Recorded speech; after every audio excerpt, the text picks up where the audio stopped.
Good morning students. இன்னைக்கு நம்ம என்ன பார்க்க போறோம் அப்படினா லாஸ்ட் கிளாஸ்ல என்ன பெண்டிங் இருந்துச்சோ அத பார்த்துட்டு நம்ம begin பண்ண போறோம். இப்போ லாஸ்ட் கிளாஸ்ல இந்த தியரம்ஸ் பார்த்துட்டு இருந்தோம். இந்த தியரம்ஸ்ல பாத்தீங்கன்னா இந்த தியரம்ல இப்போ ஐடென்டிட்டி தியரம் பார்த்தோம், காம்ப்ளிமெண்ட் தியரம் பார்த்தோம், கம்யூட்டேட்டிவ் தியரம் பார்த்தோம், தென் அசோசியேட்டிவ், டிஸ்ட்ரிபியூட்டிவ், நல் எலிமெண்ட். இது ஃபுல்லா நம்ம பார்த்தாச்சு. இப்போ நம்ம பார்க்க போறது இன்வால்யூஷன் அப்படிங்கிற ஒரு தியரம். இது நான் ஜஸ்ட் சொல்லிடுறேன் என்னன்றத. இப்போ a bar the whole bar equal to a அப்படின்னு சொல்லியிருக்காங்க. இப்போ a bar the whole bar அப்படின்னா என்ன அப்படின்னா ஃபர்ஸ்ட் வந்து 0 அப்படின்னு நம்ம கொடுக்குறோம். a bar என்ன வரும்? 1ன்னு வரும். திரும்ப again the whole dashனா என்ன வரும்? 0.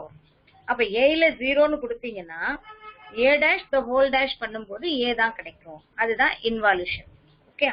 இப்போ 1 கொடுக்குறீங்க, a is equal to 1ன்னு வச்சுக்கிறோம்.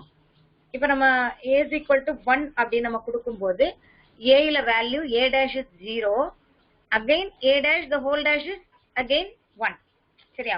0 இருந்துச்சுன்னா 1 0 வந்துரும், 1 இருந்ததுன்னா 0 1 வந்துரும். ஸோ அதுதான் இன்வால்யூஷன். நெக்ஸ்ட் ஐடம்பொட்டன்ஸ். இது வந்து a plus a equal to a dot a equal to a. இப்போ a plus a அப்படி மற்றதுல எல்லாம் வந்து 1 0 கொடுத்துருக்கோம். a plus a is equal to a. இப்போ 1 plus 1 அப்படி நம்ம கொடுத்தோம்னா என்ன வரும்? நமக்கு 1 தான் வரும். 1 plus 0 கொடுத்தாலும் 1 தான். 1 plus 0 அதாவது ரெண்டுமே a. அப்ப a ல வந்து எந்த வேல்யூ வேணா கொடுக்கலாம் நம்ம. 0 plus 0, 1 plus 0 இருக்க வாய்ப்பே இல்லை நமக்கு. ஏன்னா a தான் நம்ம கொடுத்துருக்கோம். அப்போ 1 plus 1 இருக்கும், இல்லைன்னா 0 plus 0 இருக்கும். அதே மாதிரி a dot a 0னா 0 தான், 1னா 1 தான். ஸோ a ல வேல்யூ ஒரே ஒரு சிங்கிள் இன்புட் தான் கொடுத்துருக்கோம். நெக்ஸ்ட் ஒன் இஸ் அப்சர்ப்ஷன் அப்படிங்கிற ஒரு a plus a into b equal to a அப்படின்னு சொல்றோம். a plus a ல 1 கொடுக்குறோம், b ல 0 கொடுக்குறோம். நிறைய பேர் வந்து வேல்யூ என்ன கொடுத்துருந்தீங்கன்னா 1 2 3 அந்த மாதிரிலாம் செக் பண்ணிட்டு இருந்தீங்க. இதுல வந்து நான் இந்த அல்ஜிப்ரால தியரம் செக் பண்ணும்போது எப்படின்னா ஒன்லி 1 and 0 வச்சு தான் செக் பண்ணணும். அதுக்கு மேல போகவே கூடாது. 1 0 வச்சு தான் செக் பண்ணணும். ஓகே. சோ அப்சர்ப்ஷன்ல வந்து எப்படின்னா a plus a into b equal to a. இதெல்லாம் ஒன் வேர்ட் क्वेश्चन. ஆக்சுவலா ஒன் வேர்ட்ல வந்து உங்களுக்கு இந்த क्वेश्चनக்குரிய இதெல்லாம் கேட்பாங்க. a ல வந்து 1, b ல 0. அப்ப a ல 1, b ல 0. இது புரியும் நினைக்கிறேன் இல்லையா? கான்செப்ட் புரியுது இல்லையா? திரும்ப போர்ட்ல இது பண்ண தேவையில்லை. இப்போ a ல 1, b ல 0 அப்படின்னு நம்ம எடுத்துக்கிட்டோம்னா 1 plus 1 into 0 என்ன வரும் நமக்கு? 0. அப்போ 1 plus 0 0 1 தான் வரும். அப்ப a ல என்ன நமக்கு வேல்யூ இருக்கு? 1ங்கிற வேல்யூ இருக்கு, அதுதான் a. அதே தான் ரிவர்ஸ்ல பண்ணாலும் அதே வேல்யூ தான்.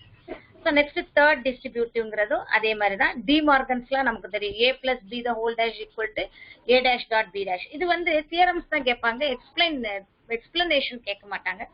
உனக்காக நான் சொல்றேன் எக்ஸ்பிளனேஷன். ஸோ இது போட்டு பார்த்தீங்கன்னா நமக்கு 1 0 வச்சு போட்டு பார்த்தீங்கன்னா இந்த answer left hand side equal to right hand side நமக்கு கண்டிப்பா வரும். ஓகேப்பா? சோ இது வந்து தியரம்ஸ் ஆஃப் அல்ஜிப்ரா. அதுக்கப்புறம் இதை வந்து பார்த்துட்டோம் நம்ம. லாஜிக் கேட்ஸ் வந்து கரஸ்பாண்டிங் ட்ரூத் டேபிள்ஸ் ஒவ்வொன்றுக்கும் and gate, or gate, not gate, simple மட்டும் கொடுத்துருக்காங்க. நம்ம வந்து சர்க்கியூட் போட்டிருக்கோம், எக்ஸ்ஆர் எக்ஸ்னா இருக்கு எல்லாமே.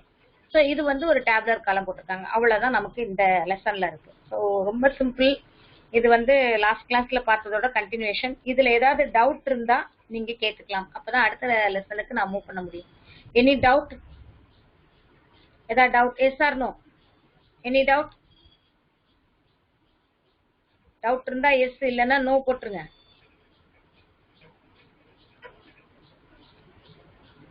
நோ. ஓகே.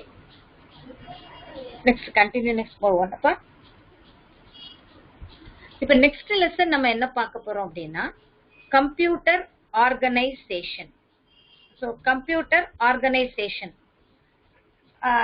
செகண்ட் சாப்டர்ல ஃபர்ஸ்ட் வந்து நம்ம என்ன பண்ண போறோம்? Computer organization. ஏற்கனவே ஃபர்ஸ்ட் லெசன்ல நம்ம பார்த்த ஹார்ட்வேர் ஐட்டம்ஸ், ஹார்ட்வேர்ஸ் பார்த்தோம் இல்லையா? அதே மாதிரி இங்க வந்து என்ன பண்ண போறோம் அப்படின்னா அந்த உள்ள இருக்கக்கூடிய மைக்ரோ ப்ராசஸர், அதை பத்தின டீட்டெயில் தான் இந்த computer organization. Okay. So computer ஆர்கனைசேஷன்ல நம்ம என்னென்ன பார்க்க போறோம் அப்படின்னா first computer organization deals with the hardware components of a computer system. So it is nothing but the components of a computer system. Hardware components. Hardware components na ella solluvom nama first motherboard, இல்லையா உள்ள இருக்கக்கூடிய components. So it includes input or output devices, the central processing unit, storage devices and primary memory. So இதுல என்னென்ன நம்ம பார்க்க போறோம் அப்படின்னா input and output devices. What are the input and output devices? Input devices are keyboard, then mouse, இதெல்லாமே input devices. Output devices monitor, printer சொல்லுவோம். Then central processing unit. Central processing unitங்கிறது அந்த CPU. சென்ட்ரல்ல இருக்கக்கூடிய அந்த arithmetic logic unit, control unit, memory unit, இந்த மூணு சேர்ந்தது central processing unit. Then storage devices. What are storage devices? There are two types of storage devices: internal storage devices, then external storage devices. Internal storage device na inbuilt systemக்குள்ள இருக்கிறது internal storage devices. That is primary memory. Then next வந்து primary memory. இந்த RAM-ங்கிறது RAM, அத பத்தின detail படிக்கிறது, மெமரியை பத்தி படிக்கிறது primary memory. Okay, so இதெல்லாமே கவர் ஆகுது. It is connected with how the various components of a computer hardware operate. So various and the computer of components வந்து எப்படி வர்க் ஆகுதுங்கறத நம்ம பார்க்கலாம். It also deals with how they are interconnected to implement an architectural specification. The term computer organization looks similar to the term computer architecture. Okay. So first, computer architecture na enna? Computer architecture deals with the engineering considerations involved in designing a computer. So computer organization deals with the hardware components that are transparent to the programmer. So இததான் வந்து நம்ம use பண்ண போறோம். அதுல first பார்க்க போறது basics of microprocessor. So இதுதான் brain of the computer அப்படின்னு சொல்லுவோம். Micro processors are the brain of the computer.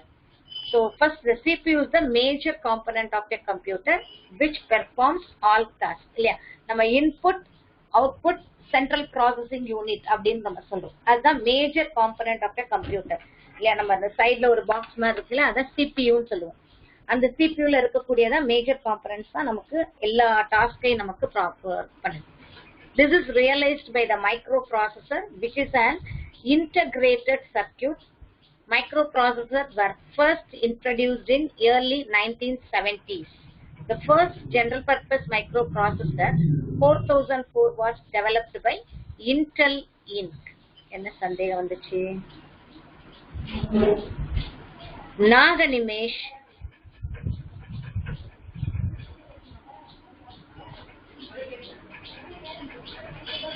சொல்லி முடிச்சேன்.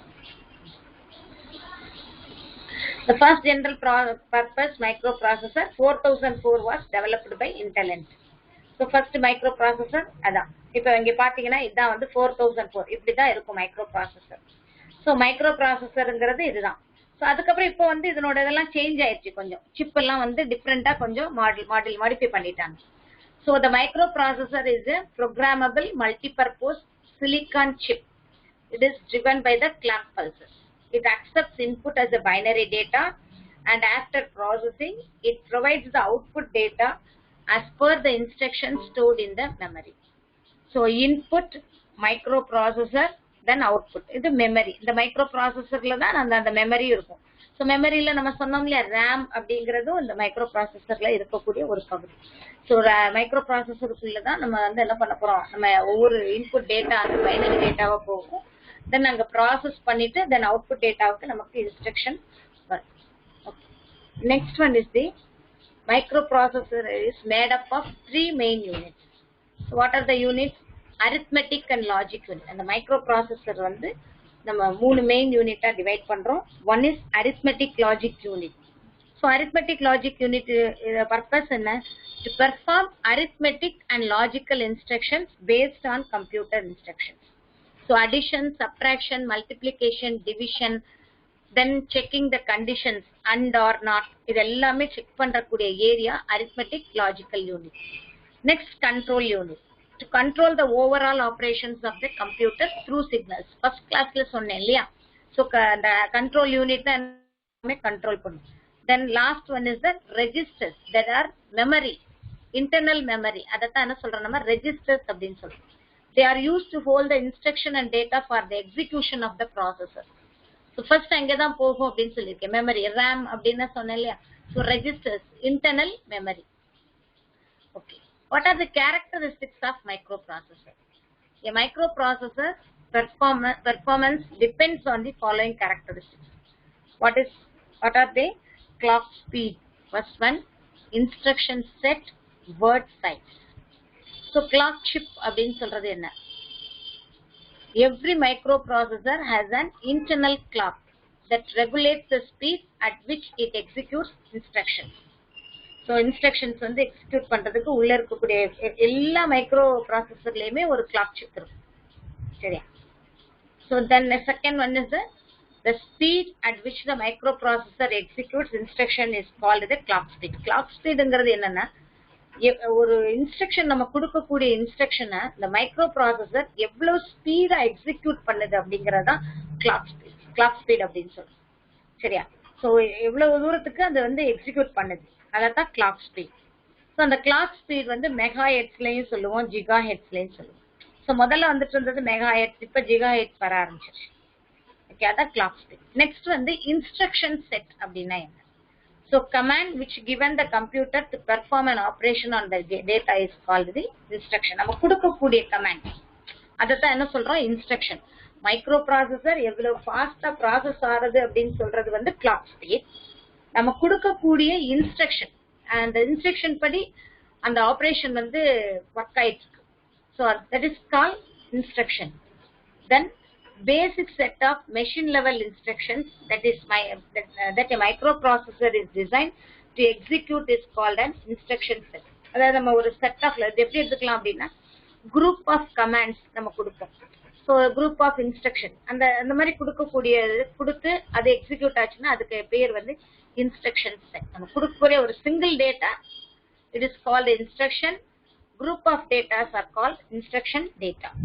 ஓகே, அந்த இன்ஸ்ட்ரக்ஷன் டேட்டா வந்து எப்படி ப்ராசஸ் பண்ணுது? The instruction set carries out the following types of operations. So எந்த மெத்தட்ல? First one is the data transfer, then arithmetic operations, logical operations, control flow, input or output.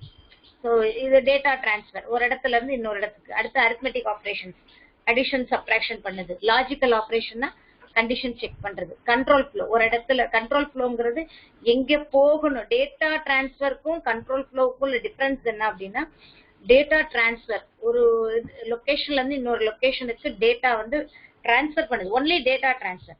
மற்ற ஆபரேஷன்ஸும் சேர்ந்து போனுச்சுன்னா அது control flow, எங்க இருந்து எங்க போகணும் அப்படிங்கிறது. தென் இன்புட் அவுட்புட், நம்ம கொடுக்கக்கூடிய input output. These are called instructions. The last one is word size. So the number of bits that can be processed by a processor in a single instruction is called its word size. நம்ம கொடுக்கக்கூடிய அந்த ப்ராசஸ்ல கொடுக்கக்கூடிய ஒரு instruction, so அதைத்தான் நம்ம என்ன சொல்றோம்? Word size. So word size determines the amount of RAM that can be accessed by the microprocessor. என்ன ரேம் இருக்கு, ஸோ இதை வச்சுதான் நமக்கு வந்து ஸ்பீடை ஜென்ரேட் பண்றோம். நம்ம சிஸ்டத்தோட ஸ்பீடை பார்க்கறதே வந்து இந்த வேர்ட் சைஸை பொறுத்து தான். ஒவ்வொரு வேர்ட் பை வேர்டா ரீட் பண்ணி எடுக்கும்போது எவ்வளவு ஃபாஸ்ட் ஆக்சஸ் பண்ணுது அப்படிங்கிறது. Okay, next one is the data communication between CPU and memory.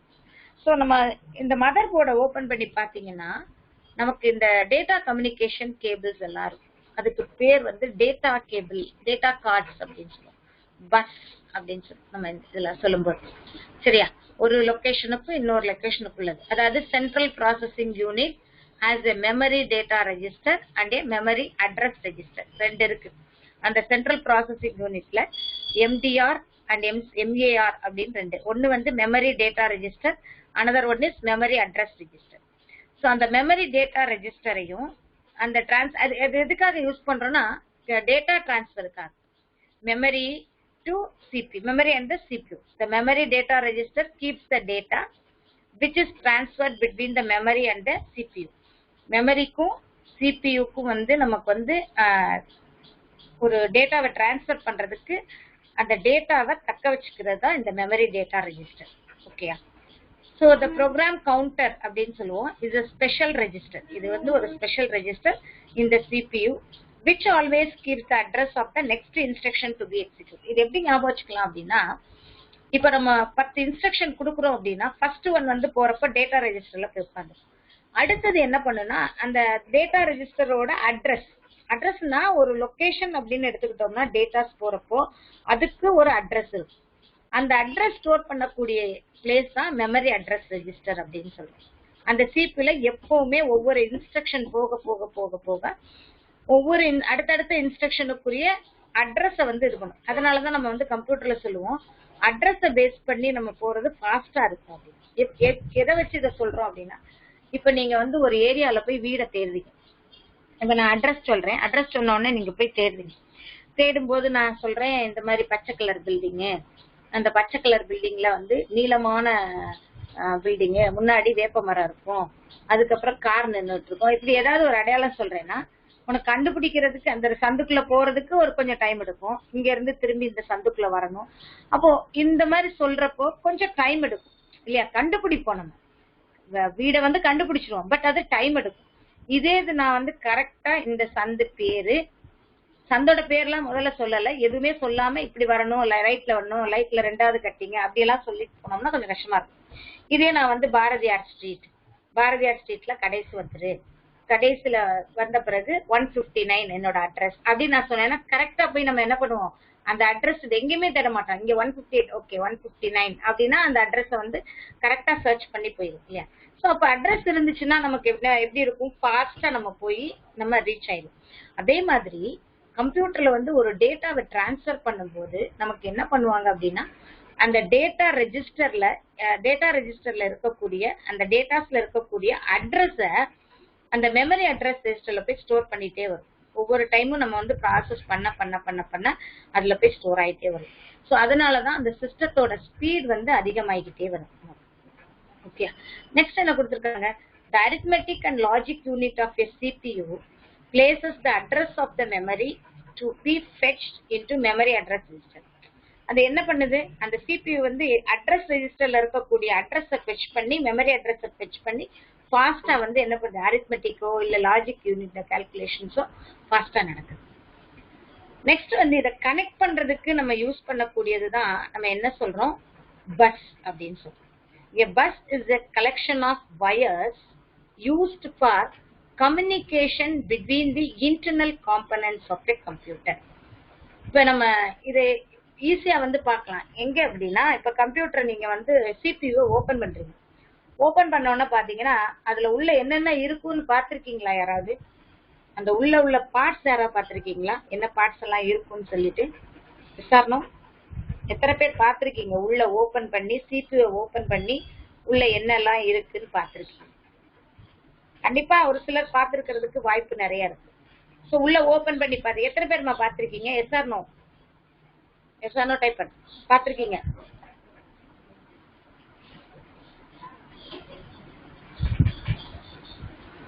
யாருமே பாக்கலையா? ஸ்ரீ பாலாஜி பாக்கல? No ma'am. Processor motherboard okay, Manoj பாத்துக்க, கொஞ்சம் தெரியும். யாரு? சித்தார்த் ஓகே. வேற நிறைய பேர் பார்க்கல இல்லையா? அப்ப ஸ்கூல் திறந்தோன்னா முதல் வேலை என்ன தெரியுமா உங்களுக்கு, CPU ஓபன் பண்ணி ஒவ்வொரு பார்ட்ஸ். வேணா நெக்ஸ்ட் கிளாஸ்ல நான் வந்து CPU ஓபன் பண்ணி காமிக்கிறேன் சரியா? இந்த கிளாஸ்ல உனக்கு வந்து வியூ வந்து வீடியோ காமிக்கிறேன், உனக்கு வீடியோ போடுறேன். அந்த வீடியோ வேணா காப்பி இது பண்ணி வேணா ரெக்கார்ட் பண்ணி வேணா உனக்கு அனுப்புறேன், CPUல இருக்கக்கூடிய பார்ட்ஸ். ஓகேப்பா, எது என்ன பார்ட்ஸ் அப்படின்னு சொல்றத அனுப்புறேன். ஓகே, அனுப்புறேன், பார்த்துக்கோங்க. இப்போ பஸ்ல வந்து நம்ம என்ன பண்ணிருப்போம்னா கனெக்ட் பண்ணிருப்போம். அதாவது ஹார்ட் டிஸ்கையும் மதர் போர்டை லிங்க் பண்றதுக்கு ஒரு வயர் மாதிரி போகும். இப்ப வர்றது சாட்டா கேபிள் அப்படின்னு சொல்லுவோம். முன்னாடி வந்து பட்டையா ஒரு கேபிள் வரும், நீங்க பாத்திருப்பீங்க, அந்த கேபிள்ஸ் எல்லாம் பாத்திருப்பீங்க. சோ அதுக்கு பேர் தான் bus. So a bus is a collection of wires used for communication between the internal components of a computer. உள்ள இருக்கக்கூடிய அந்த காம்பனன்ட்ஸை கனெக்ட் பண்றதுக்கு நம்ம யூஸ் பண்றதுதான் பஸ். இந்த பஸ்ங்கிறது ஒரு 2 mark question. Okay, next, the word in the RAM has the same size as the memory data register. அதாவது அந்த வேர்ட் அப்படின்னு சொல்ற ரேம்ல இருக்கக்கூடிய இது இருக்கு இல்லையா, நம்பர் ஆஃப் பிட்ஸ், அதுவும் மெமரி டேட்டா ரெஜிஸ்டர்ல இருக்கக்கூடியதும் சேமா இருக்கும். ஸோ இந்த ப்ராசஸர் வந்து 8 பிட் ப்ராசஸரா இருந்துச்சுன்னா 8 பிட்ஸ் இருக்கும். 8-bit ப்ராசஸர்னா 8-bit, 16-bit ப்ராசஸர்னா 16. So 8-bit processor Intel 8 இதெல்லாம் இப்போ வர்றதில்ல. ஸோ ரேம்ல வந்து 8 பிட்ஸ் எல்லாம் இப்போ பார்க்கவே முடியாது. நெக்ஸ்ட் வந்து the read operation transfers the data from word to memory data register. The write operation transfers the data from memory data register to word. The read operation, write operation ஒரு வார்த்தையை அடிக்கடி use பண்ணுவோம் நம்ம கம்ப்யூட்டர்ல. Read பண்றது, right பண்றது அப்படின்னா என்ன, ரீடிங்னா என்ன, ரைட்டிங்னா என்ன, நமக்கு தெரிஞ்சதுதான். ரீடிங்னா படிக்கிறது, ரைட்டிங்னா எழுதுறது. ஸோ இது எப்படி எழுதுது? இந்த ரீட் ஆபரேஷன் அப்படின்னு சொல்லும் போது data from word to memory data register, word to memory data register. Write operation memory to memory data register to word. So அந்த டிஃபரன்ஸ் தான். வேர்டுங்கிறது அங்க வந்து ரேம்ல வந்து யூஸ் பண்ணக்கூடிய அந்த வேர்ட்ல அந்த ரேம்ல போய் ரைட் பண்றது. ஸோ அதுக்கப்புறம் நம்ம ரைட்டிங் வந்து நம்ம ஹார்ட் டிஸ்க் ரைட் பண்ணுவோம், அதெல்லாம் பண்ணுவோம். ஃபர்ஸ்ட் ரைட்டிங் நம்ம கொடுக்கறது இன்புட். அப்ப டேட்டா டு மெமரி ரைட்டர், நம்ம டேட்டா வந்து நம்ம வந்து மெமரி டேட்டா ரெஜிஸ்டர்ல இருந்து வேர்டா கன்வெர்ட் பண்ணுது ரைட் ஆபரேஷன். ஸோ ரிவர்ஸ்ல இருக்கிற மாதிரி இருக்கும். என்ன மிஸ் மாத்தி சொல்றீங்க அப்படின்னு தோணும் உங்களுக்கு. பட் அது கிடையாது. ரைட்டுங்கிறது வந்து எப்படின்னா மெமரி டேட்டா ரெஜிஸ்டர்ல இருந்து வேர்டா கன்வெர்ட் பண்ணி அந்த ரைட் பண்றது. சரியா? வேர்டுக்கு நம்ம அதாவது நம்ம இந்த ரேமுக்கு அனுப்புறது. அங்க இருக்கிறத இங்க கொண்டு வர்றதை தான் ரீட் அப்படின்னு சொல்லுவோம். Next 5 voltage applied at one end of wire, the other end also can receive 5 volt. இது நமக்கு தெரியும் பிசிக்ஸ்ல. 5 volt வந்து நம்ம அனுப்புனோம்னா other end also receive வந்து 5 volt தான் இருக்க முடியும். If the same way the buses are wires and the binary data are voltages. அந்த buses அப்படிங்க wires இருக்கு இல்லையா? ஸோ பைனரி டேட்டான்றது வோல்டேஜ் அப்படின்னு சொல்லுவோம். 5 voltageனா 1, 0 voltageனா 0. These buses can simply pass the data as voltage from one end to other. So ஒரு எண்ட்ல இருந்து அடுத்த எண்டுக்கு அனுப்பும்போது 5 வோல்ட்னா இன்புட்ல 5 வோல்ட்னா கடைசி வர்ற வரைக்கும் அது 5 வோல்ட். சரியா? அப்ப நமக்கு 0னா 0, அதர் நம்பர்ஸ் ஆர் 1. அவ்வளவுதான். அப்படி ஞாபகம் வச்சுக்கோங்க. ஸோ கரண்ட் பாஸ் ஆகுது அப்படின்னு சொல்லும் போது 5 வோல்ட் வருது. கரண்ட் இல்ல அப்படிங்கிறப்ப 0 வோல்ட். அதாவது எதுவுமே நம்ம பாஸ் பண்ணலாம். So microprocessor can be classified based on the following criteria. One வந்து என்னன்னா width of the data that can be processed. Next one is the instruction set. Okay. So classification வந்து எப்படி? Depending on the data width, microprocessor can process instructions. The microprocessor அதாவது என்ன சொல்ல வர்றாங்க அப்படின்னா, so width of the data process பண்ணும்போது அந்த instruction set இந்த width. So அந்த data width பேஸ் பண்ணி மைக்ரோ ப்ராசஸர் என்ன பண்ணும்னா அந்த இன்ஸ்ட்ரக்ஷனை ப்ராசஸ் பண்ணும். சரியா? ஸோ அந்த டேட்டா அப்படின்னு சொல்றது என்னன்னா 8-bit micro processor, 16-bit micro processor, 32-bit, 64-bit. நம்ம இப்போ வந்து யூஸ் பண்றது 32-bit, 64-bit தான் அதிகமா யூஸ் பண்ணிட்டு இருக்கோம் இல்லையா? மைக்ரோ ப்ராசஸர் வந்து 32-bit, 64-bit. இந்த இதை பேஸ் பண்ணி தான் நமக்கு வந்து ஃபாஸ்ட், அதை எவ்வளவு ஃபாஸ்டா இருக்கும் சிஸ்டம் அப்படிங்கறத பேஸ் பண்ணி. So classification of microprocessor based on the instruction set. அதாவது முதல்ல வந்து பார்த்தது வந்து word பார்த்தோம். இது instruction set. The size of the instruction set is important consideration while categorizing microprocessor. There are two types of microprocessors based on the instruction set. என்னன்னு பார்த்தீங்கன்னா reduced instruction set computers, complex instruction set computers. So previous one என்ன பார்த்தோம் நம்ம? அதாவது based on word பார்த்தோம். இது based on instruction set.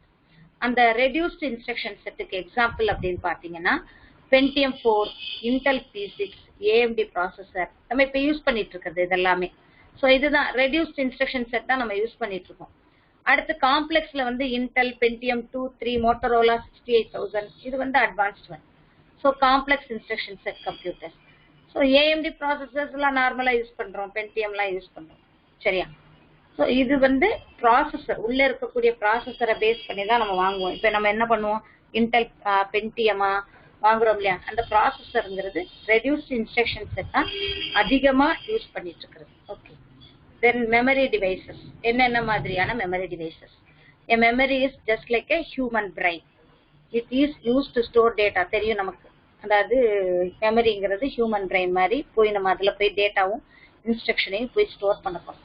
Computer memory is the storage space in the computers where data and instructions are stored. There are two types of accessing methods. அதாவது மெமரியில இருந்து அந்த access method அப்படின்னா ரெண்டு தான். ஒன்னு read, இன்னொன்னு ரைட்டு. நம்ம மூளையில இருந்து நம்ம இது பண்றது எப்படி படிக்கக்கூடியது, இன்னொன்னு ரைட் பண்ணோம். நம்ம வந்து சொல்லக்கூடிய இன்ஸ்ட்ரக்ஷன்ஸை கேதர் பண்ணி நம்ம மெமரியில ஸ்டோர் பண்றோம் இல்லையா? மெமரியில ஸ்டோர் பண்றீங்க. மெமரியில ஸ்டோர் பண்றது மூளையில நமக்கு வந்து ஹியூமன் பிரெயின்ல போய் நமக்கு ஸ்டோர் ஆகுது. சொல்றது எல்லாமே மனசுல போய் பதியுதா? எப்ப போய் பதியும்? எப்ப பதியும்பா? நம்ம சொல்றது இன்ஸ்ட்ரக்ஷன்ஸ், அதாவது ஹார்ட் டிஸ்க்ல ஸ்டோர் பண்ற மாதிரி ஸ்டோர் பண்ணிக்கணும் நம்ம சொல்றது. அப்படின்னா தான் நமக்கு வந்து அப்போ அந்த ஹார்ட் டிஸ்க்ல வந்து மெமரி ஸ்டோர் பண்றது ஒண்ணு இருக்கு, இன்னொன்னு வந்து பிரைமரி ஸ்டோரேஜ்னு ஒண்ணு இருக்கு இல்லையா? பிரைமரி ஸ்டோரேஜ்ல என்ன ஆகும், நமக்கு ஈஸியா வந்து கரண்ட் ஆஃப் ஆயிடுச்சுன்னா போயிடும். பட் ஹார்ட் டிஸ்க்ல போய் ஸ்டோர் பண்றது கரெக்ட், ஹார்ட் டிஸ்கோ இல்ல பென் டிரைவ், அது அந்த வேற லொகேஷன்ல ஸ்டோர் பண்றது நம்ம தேவையானப்போ டெலீட் பண்ணிக்கலாம். So two types of accessing methods இருக்கு. One is read, another one is write. They are sequential access and random access. அந்த access பண்றதுமே ரெண்டு டைப்பா சொல்றோம். sequential accessனா அடுத்த ஆர்டரா பண்றது sequential. randomனா ஏதாவது ஒண்ண வந்து எடுத்துக்கிறது random. ஸோ நம்ம வந்து நீங்க உங்க மைண்டே வந்து ஒரு கம்ப்யூட்டர் பிரெயின் மாதிரி யூஸ் பண்ணி பாருங்களேன்.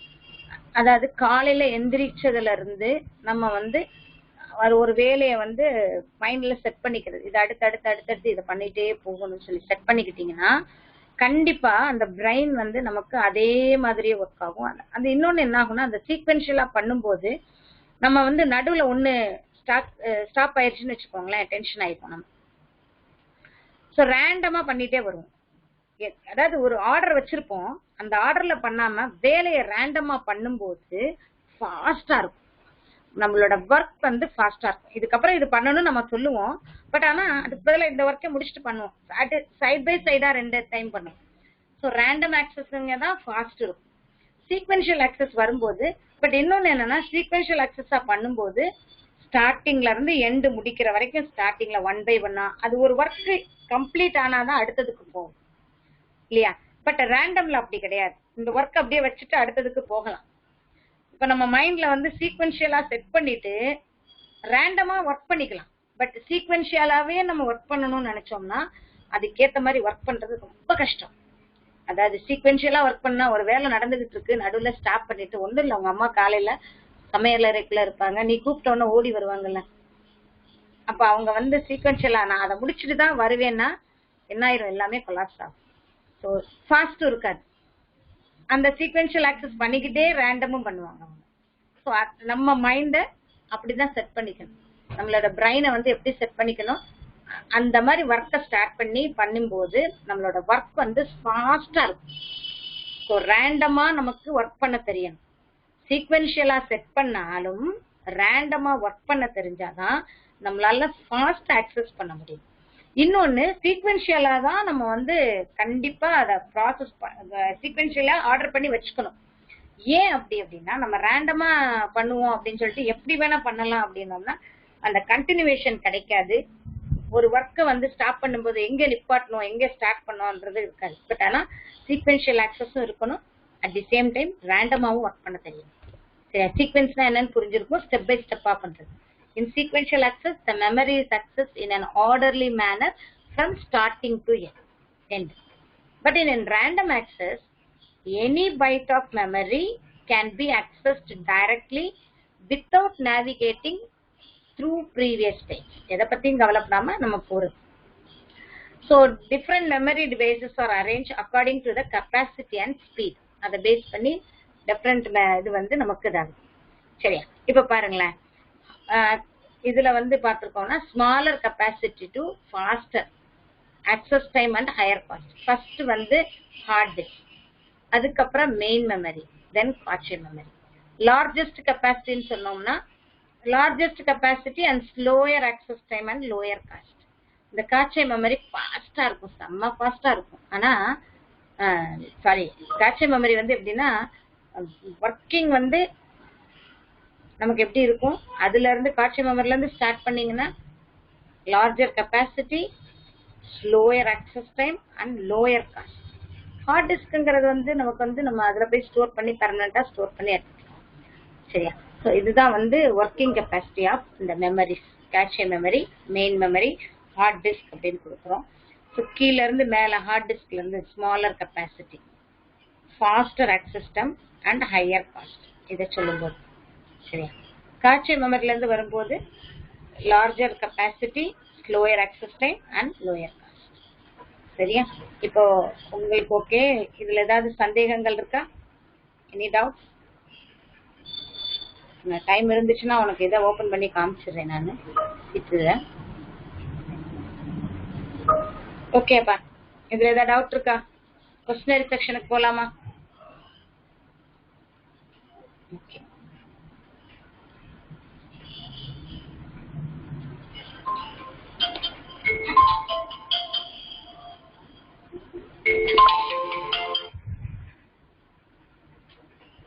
Hi.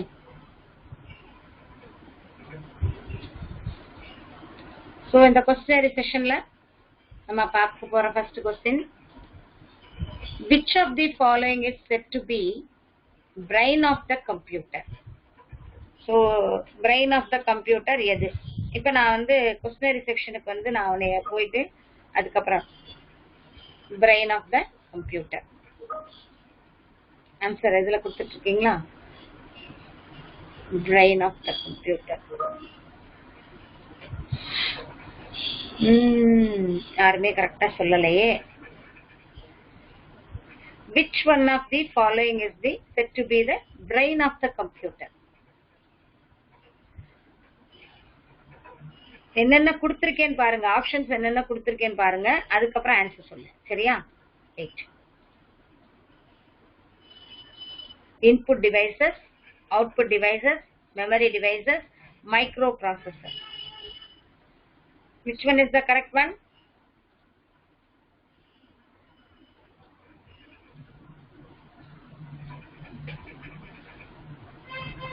Memory device. Naganimesh processor. Very good. That is microprocessor. Okay? Naganimesh சொன்னது கரெக்டான answer. My microprocessor. First class எடுத்த உடனே நான் சொன்னேன். So எது வந்து brain of the computer அப்படின்னா மைக்ரோப்ராசஸர். ஓகே, மைக்ரோப்ராசஸர்ங்கிறது தான் நமக்கு சரியான ஆன்சர். Okay, very good. நாகனிமேஷ் கரெக்டா சொல்லியிருக்கேன். Very good. Next question, how many bits constitute a word அப்படின்னு கேட்டிருக்காங்க. how many bits constitute a word? ஒரு வேர்டுக்கு எத்தனை bit?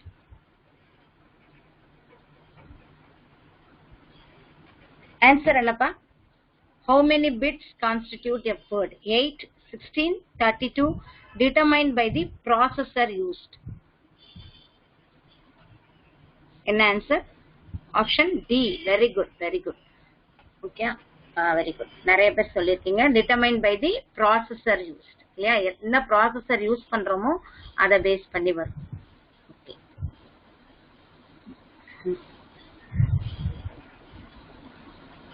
Which is the fastest memory?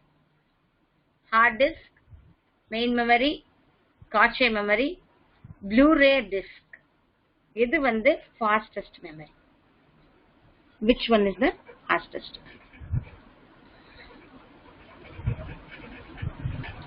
Main memory. A. Hard disk. Yes. Fastest memory வந்து என்னது? A. Blu-ray disk வர்றதுக்கு வாய்ப்பு இல்லை. ஓகே, ஸோ ஹார்ட் டிஸ்க்ங்கிறதா சரியான ஆன்சர். ஸோ நான் காட்சி மெமரி தப்பா டைப் பண்ணியிருக்கேன். ஃபாஸ்டஸ்ட் வந்து என்னது? Hard disk. ஓகேப்பா. ஸோ இது வரைக்கும் உங்களுக்கு வந்து நம்ம என்ன பண்ணியிருக்கோம், இந்த லெசன்ல இருக்கக்கூடிய இந்த பர்டிகுலர் இந்த போர்ஷன்ஸ் மட்டும் நம்ம கவர் பண்ணியிருக்கோம். ஓகே, இப்போ நம்ம வந்து நான் என்ன சொல்லியிருக்கேன், அந்த ஹார்ட் டிஸ்க்ல இருக்கக்கூடிய மதர் போர்ட்ல இருந்ததை ஓபன் பண்ணி காமிக்க போறேன். ஓகே, ஓபன் பண்ணி ஒரு 5 மினிட்ஸ் வெயிட் பண்றீங்களா?